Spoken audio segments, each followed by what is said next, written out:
Wala na akong silbi. Ang inihintay ko na lang ang katapusan ko. When God will call me to the heaven and alam mo, sa totoo lang, pag ako ang nasa magdating ng impyerno, magkakaroon talaga ang problema si Satanas sa akin.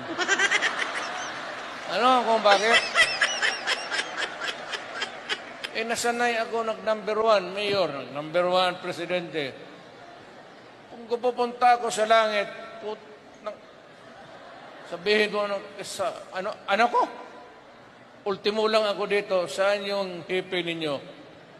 Turo mo, saan si Satanas? Nandoon sa panglimang kanto.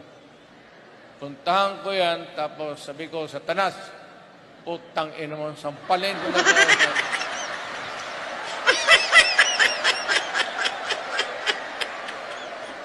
Kaya ang sinabi ko sa mga tauhan ko, pag namatay ako, lagyan mo ako ng gunting sa likod. Yan ang baon kasi pagdating doon, putulin ko yung ikog. Buntot. Buntot. Buntot.